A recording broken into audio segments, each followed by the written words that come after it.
Hey there, chess fans. Welcome back to another exciting game on our channel. Today we've got a real doozy for you, with two players battling it out on the board. So sit back, grab your favorite snack, and let's dive right in.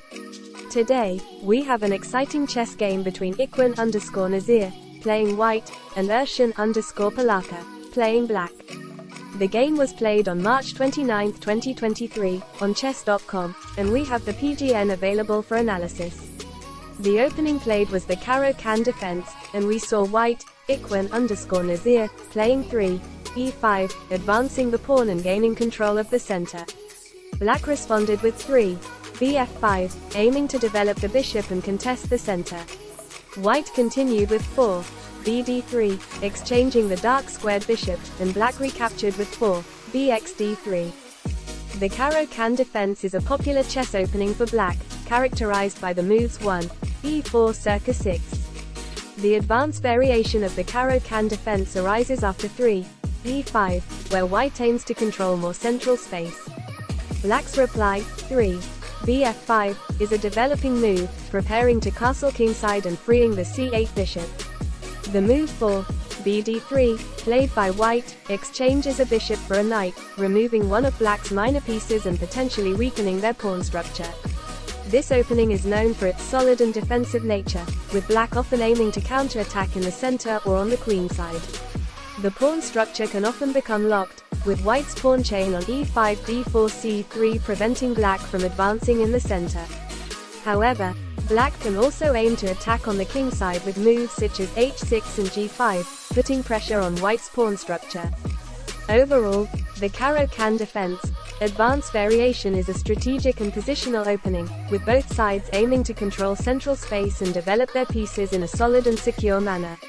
Continue to the game, after 5, qxd3, we saw 5, e6, a standard move in the Caro-Kann defense, protecting the pawn on d5 and preparing to develop the knight. White continued with 6, nf3, aiming to develop the knight and control more central squares. Black then played 6, bb4, a rare move in this position, forcing white to either move the king or block with the bishop. After 7, c3, black played 7, bar5, retreating the bishop to a less active square. White then castled kingside with 8-0, bringing the king to safety and connecting the rooks. Now we saw 9, bg5, a move that puts pressure on the black knight and prepares to exchange it. Black responded with 9, h6, preventing the bishop from pinning the knight on f6. After 10, bh4, black castled kingside with 10-0, and both sides have completed their development. As the game progressed, we saw a series of exchanges that led to a simplified position. White gained a pawn on move 15 with 15, g3 hx g5 16, bx g5, but black had a solid pawn structure and better piece coordination. However, black's position started to deteriorate after move 21, when he played 21, f6, weakening the kingside and giving white more attacking opportunities. White took advantage of the weakened position and started a kingside attack, with moves like 23, nxd8, 24, h5, and 26, qxg6. Black tried to defend, but his pieces were poorly placed, and he could not withstand the pressure. The game reached its climax on move 56, where white delivered a checkmate with 57, qb3. Overall, it was a well-played game by white, who took advantage of black's mistakes and showed good attacking skills.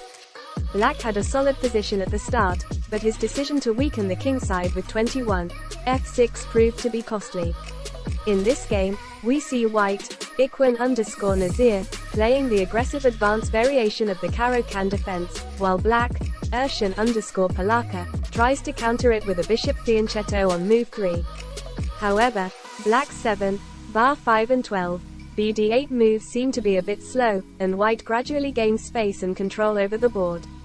One important lesson that we can learn from this game is the importance of developing pieces quickly and efficiently. In the opening, it is crucial to control the center and develop the pieces as quickly as possible. Slow and passive moves like 7, bar5 and 12, bd8 can give your opponent an advantage in terms of development and space, as we saw in this game. Another lesson is the importance of king safety. In the endgame, Black's exposed king proved to be a fatal weakness, and White was able to deliver a decisive checkmate. It is important to always consider the safety of your king and not to neglect it in pursuit of material gains or attacking chances. Overall, this game highlights the importance of efficient piece development, control of the center, and king safety in chess strategy. That concludes our analysis of this game. We hope you enjoyed the commentary and gained some insights into the strategy and tactics of this exciting chess game. Thank you for tuning in, and we look forward to bringing you more live chess commentary in the future. If you want to see more exciting matches like this one, be sure to hit that subscribe button and turn on notifications. Thanks for watching, and we'll see you next time on our channel.